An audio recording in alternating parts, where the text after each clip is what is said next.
So guys, ये जो आप स्क्रीन पर मेरे पीछे देख रहे हो ना, ये एक थंबनेल है मेरे चैनल के वीडियो का और नीचे आपको दिख रहा है एक ऑडियो क्लिप। ठीक है, ये ऑडियो क्लिप इस थंबनेल के साथ स्क्रीनशॉट के साथ में मैंने कल आप लोगों के साथ शेयर किया मेरे टेलीग्राम ग्रुप पर भी। बट एक चीज ध्यान से देखो, यहाँ पर ये वीडियो है 12 जनवरी का, 12 जनवरी 2026 और यहाँ पर आपको मिलेगा सेमीकंडक्टर पार्टनर्स और साथ में जर्मनी के साथ मीटिंग। ठीक है, इस वाली वीडियो को अगर आप लोगों ने नहीं देखा है तो देख लेना जा करके। अगर नहीं टाइम वेस्ट करना चाहते हो अपना, तो एटलीस्ट इस वाली ऑडियो को जरूर जाकर के सुन लेना।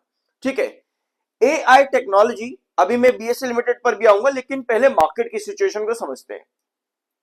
ठीक है, एआई टेक्नोलॉजी का कंसर्न पूरे मार्केट को आज के दिन क्रैश पर लेकर के गया है, कल के सेशन में भी आज के सेशन में भी गैप डाउन ओपनिंग्स आपको देखने को मिल रही है। तो बीएससी लिमिटेड में क्या इस समय कुछ खराब हो चुका है क्या? कंपनी से बीएससी से रिलेटेड कोई नेगेटिव न्यूज है? नहीं। मार्केट अगर क्रैश होता है इस तरीके से तो आपको ओवरऑल मार्केट के स्टॉक्स पर, कंपनीज पर ज्यादातर आपको इसी तरह की पोजीशन देखने को मिलती है, जो आज बीएससी लिमिटेड के अंदर भी हुआ है। बट क्या ये गिरावट नेसेसरी है? अगर आप इस न्यूज को देखोगे, अगर आप लोगों को कुछ भी नहीं पता, तो प्लीज एक बार ये वाला ऑडियो सुन लेना जाकर के। ठीक है, यहां पर आओ।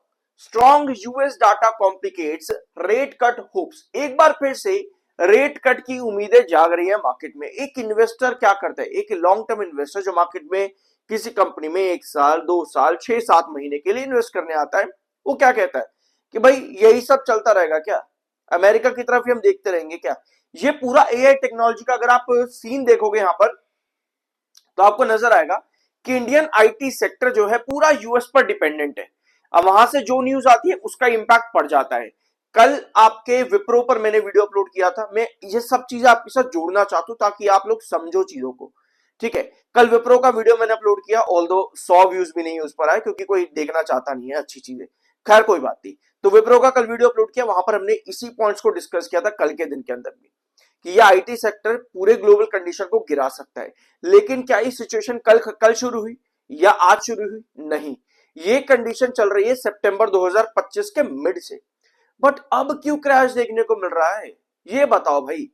अब क्रैश इसलिए देखने को मिल रहा है क्योंकि सोशल मीडिया पर इन सब चीजों के बारे में अब मालूम पड़ने लगा कि भाई एआई टेक्नोलॉजी का सेमीकंडक्टर चिप जो है उसका शॉर्टेज चल रहा है। तो जो कंपनीज, आईटी सेक्टर या सॉफ्टवेयर कंपनीज जो है, उन पर आपको गिरावट देखने को मिलेगी क्योंकि एआई टेक्नोलॉजी ने उनके जो रेवेन्यूज है आईटी सेक्टर कंपनीज के, वो गिरा दिए हैं। ठीक है, विप्रो में कल हमने यही डिस्कस किया था ना, जिसकी वजह से ओवरऑल मार्केट के क्रैश सेंटिमेंट्स में आपको सेल ऑफ देखने को मिल रहा है। आईटी सेक्टर में ग्लोबल सेल ऑफ आपको देखने को मिल रहा है। ये सब रीजन अब सोशल मीडिया के अंदर आ चुके हैं। सोशल मीडिया आज की डेट में चीजों को ज्यादा जल्दी रेगुलेट करता है। बट सिर्फ वही एक रीजन नहीं है, मैंने अभी आपको क्या कहा, रिवेन्यूज भी गिर रहे हैं। रिवेन्यूज गिरते हैं तो ग्लोबल सेल ऑफ आता है। तो ये सारे रीजन कुल मिला के आपके मार्केट को क्रैश कर रहे हैं। अब आते हैं आपके अगले पॉइंट के ऊपर। बीएसएल लिमिटेड का ये लास्ट वीडियो है जो मैंने परसों के दिन आप लोगों के साथ डिस्कस किया था। यहां पर देखो, ये आपको दिख रहा है 2990, ये वाला पॉइंट 2990 और 3120। ये दो जो आप लेवल्स यहां पर देख रहे हो ना, ये एक गैप फिलिंग के लेवल्स हैं।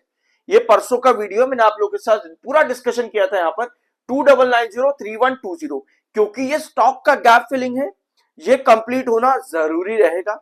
तो अगर आपके पास 3180 पर सेल ऑफ आता है तो भैया 3120 से 2990 का ये gap filling, instant gap filling होगा। लेकिन अब आप कहोगे भाई एक गैप तो यहां पर भी इतना बड़ा गैप एक बना रखा है, ये मार्केट का गैप है। मार्केट की गैप फिलिंग इंस्टेंट नहीं होती, वो बेरिश मार्केट की कंडीशन में हो सकती है। इंस्टेंट जो गैप फिलिंग है वो स्टॉक जो बनाता है वही हो सकती है इंस्टेंट गैप फिलिंग। बेरिश जो गैप फिलिंग होती है, जैसे कि इतना बड़ा गैप ये मार्केट का है, तो वो मार्केट के अंदर ही आपको देखने को मिलेगा जब मार्केट क्रैश होगा। ठीक है, आई होप कि ये पॉइंट क्लियर है। मैंने परसों के वीडियो में बहुत डिटेल में आप लोगों को समझाया है और इस हफ्ता पूरी चीजें मैंने आपके साथ गैप फिलिंग इंपॉर्टेंट क्यों होती है वगैरह वगैरह सब चीज आपको बताई है। अब आओ यहां पर मार्केट के चार्ट पर, ये सेंसेक्स का चार्ट है। सेंसेक्स ने आज एक बार फिर से गैप डाउन बना दिया है। यहां पर देखो आपको 82,800 दिख रहा है। ये ट्रेंड देख रहे हो यहां पर 82,800 का, ये मार्केट का इंपॉर्टेंट बेस है भाई, ये मार्केट का इंपॉर्टेंट बेस है। 82,800 से लेकर के 82,200, ये दो लेवल्स मार्केट के लिए इतने इंपॉर्टेंट है ना कि भैया यहां से अगर फिर से क्रैश आया, गिरावट आई मार्केट के अंदर, तो फिर आप ड्रॉप कर जाते हो 81,600 पर। ठीक है, 81,600 पर आप ड्रॉप कर जाते हो। फिर अब मार्केट ने आज यहां पर गैप डाउन ओपनिंग कर दी है, मार्केट में एक गैप यहां पर भी बन रहा है, यानी कि साफ नजर आ रहा है इस पूरे चार्ट पर कि भाई मार्केट को ना ओवरऑल टाइम लगने वाला है अब बड़ा ब्रेकआउट देने के लिए। इसका मतलब ये है कि भाई एज एन इन्वेस्टर अगर आप अभी इन्वेस्ट करने जा रहे हो मार्केट के अंदर, आपको थोड़ा सा पेशेंस के साथ ना इंतजार करना चाहिए इन सभी चीजों का थोड़ा सा सॉल्यूशन निकलने के लिए। ठीक है, ऑल्दो इंडियन मार्केट की अगर बात करें, इंडियन गवर्नमेंट की अगर बात करें, तो बजट में इंडियन गवर्नमेंट ने बहुत से स्टेटमेंट दिए थे, बहुत से स्टेटमेंट दिए थे इन चिप्स को लेकर के ही, जिसकी वजह से पूरा ओवरऑल क्रैश देखने को मिल रहा है। बट एएसएमएल जो अपडेट आपकी इसी हफ्ते देखने को मिली, उसको भी मैंने डिस्कस किया आपके साथ में, प्लीज जाकर के चैनल पर देख लेना। एएसएमएल ने इंडिया को चूज नहीं करा सेमीकंडक्टर के चिप्स के सप्लाई के लिए, उन्होंने शायद मलेशिया को चूज करा है। तो प्लीज जाकर के वो वाला वीडियो भी देख लेना। इसी हफ्ते सारे वीडियोस बहुत सी डिटेल्स में आप लोगों के साथ डिस्कस करें। मार्केट की कंडीशन को पहले से समझ पाना जरूरी है, और जो आपको वीडियो की शुरुआत में दिखा वो 12 जनवरी का वीडियो था। ठीक है, और ये हवा अब मचना शुरू हुआ है कल रात से मार्केट के अंदर कि भाई ये हो जाएगा वो हो जाएगा। तो इन सब चीजों के बारे में एज एन इन्वेस्टर हमें पहले से मालूम होना चाहिए। पहले से मालूम इन द सेंस क्या होता है ना, पॉसिबिलिटीज क्या है इसके बारे में। मैं ये नहीं कह रहा कि भाई देखो मुझे पता था, देखो मुझे पता था, नहीं, ये चीज मार्केट के अंदर कभी नहीं होती कि भाई देखो मुझे पता था, मुझे पता था ना, कभी भी ये चीज मत करना। मार्केट के बारे में मालूम होना जरूरी है। क्रैश को प्रिडिक्ट कोई नहीं कर सकता, क्रैश का तो रोना हर दिन रोता रहता कोई ना कोई आकर के कि भाई क्रैश हो जाएगा, मार्केट क्रैश हो जाएगा, वो प्रिडिक्ट कोई नहीं कर सकता ये क्रैश कब होगा। बट न्यूज क्या है, खबरें क्या है, उनका इंपैक्ट क्या हो सकता है, इसके बारे में समझदारी होनी जरूरी होती है। ठीक है, अब आते हैं बीएसएल लिमिटेड पे। तो मैंने आप लोगों के साथ परसों का ही वीडियो में फिर से आपको बताऊंगा, मैंने आप लोगों के साथ डिस्कस किया था कि भाई ये जो मार्केट एक्सपर्ट्स होते हैं ना और एनालिस्ट जो होते हैं, ये अपने टारगेट बढ़ते हुए स्टॉक्स को देखते हुए बढ़ा देते हैं।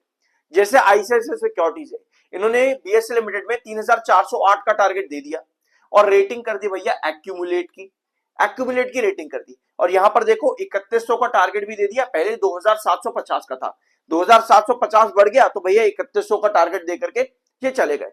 मैंने आपको कई बार बताया जो मार्केट एक्सपर्ट्स होते हैं ना, इनका एक परसेंटेज होता है कि कंपनी किस तरह से आगे काम करेगी, कंपनी अभी क्या कर रही है, क्या कंपनी का आगे ग्रोथ हो सकता है, इन सब चीजों को इवैल्यूएट करके जो अपने टारगेट्स देते हैं, ये चीज नहीं बताते अपनी रिपोर्ट्स में कि ये टारगेट अगले महीने एक हफ्ते में कंप्लीट हो जाएगा, ऐसा नहीं। जैसे ये एक्सपेक्टेशन देते हैं कि फाइनेंशियल ईयर 28 में कंपनी का इतना पोजीशन रहेगा, एबिटा ग्रोथ इतना होगा, रिवेन्यू ग्रोथ इतना होगा, तो ये टारगेट आपको मिल जाएगा। ये नहीं बताते कि ये टारगेट एक हफ्ते में मिल जाएगा, समझ रहे हो। तो अगर आप as an investor in market experts के इन टारगेट्स को देख करके अपने डिसीजन उसी समय ले लेते हो तो आप बहुत बड़ी गलती कर रहे हो। इसीलिए चार्ट्स इंपॉर्टेंट होते हैं, और अभी चार्ट पर आएंगे, लेकिन उसके पहले एक बार यहां पर देखो कंपनी ने कुछ इन्वेस्टर्स मीटिंग अपनी बता रखी है। कल के दिन 13 फरवरी कंपनी की एक इन्वेस्टर मीटिंग है, 16 फरवरी कंपनी की एक और इन्वेस्टर मीटिंग है, 18 फरवरी कंपनी की एक और इन्वेस्टर मीटिंग है, और 25 फरवरी को भी कंपनी की एक इन्वेस्टर मीटिंग है आईएएफएल एंटरप्राइजिंग के साथ में। ठीक है, 24 से 26 फरवरी भी कंपनी की कोटक सिक्योरिटीज के साथ में इन्वेस्टर मीटिंग है। आज के दिन सेलिंग कुछ ज्यादा नहीं है बीएसएल लिमिटेड में, ऑल्दो बीएसएल लिमिटेड सेलिंग के लिए बहुत ज्यादा जाना जाता है, बट आज सेलिंग इतनी नहीं है। 72.2 का एमएफआई जो कि थोड़ा सा बेरिश है, 67 का आपका आरएसआई है। तो ये है टेक्निकल आपके। अब आते हैं बीएसएल लिमिटेड के चार्ट पर। अगर यहां तक आ गए हो प्लीज यार एक सब्सक्राइब कर दिया करो, पता नहीं यार लोग बहुत कंजूसी करते हैं इस चीज में। फिलहाल कोई बात नहीं, चार्ट तो समझ ही लेते हैं। ठीक है, तो आज सेलिंग यहां पर आपको देखने को मिल रही है, ये गैप डाउन नहीं है बीएसएल लिमिटेड के अंदर, जो कि अच्छी बात है, ये गैप डाउन नहीं है। यहां पर देखो इस वाले गैप की बात कर रहे थे हम लास्ट वीडियो के अंदर, 2990 और यहां पर 3120 के आसपास, ये दो लेवल्स आपके बहुत इंपॉर्टेंट है, क्योंकि ये गैप फिलिंग स्टॉक की है।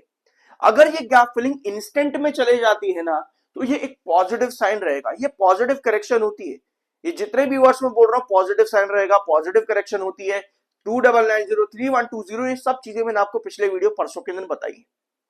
ठीक है, और जो आपकी सेलिंग आई है वो इस वाले ट्रेंड से देखने को मिल रही है, 3180 के आसपास से आपको यहां पर सेलिंग देखने को मिल रही है। ये वाली गैप फिलिंग बेरिश मार्केट की है, तो ये तभी फिल होगा जब आपका मार्केट कहां से गिरेगा, 82,200 के नीचे गिर जाएगा, तभी ये फिल होगा, अदरवाइज इसका फिल हो पाना मुश्किल है। लेकिन अच्छी चीज यहां पर यह है बीएसएल लिमिटेड में कि स्टिल अभी भी आप 7 EMA और 200 EMA के ऊपर हो।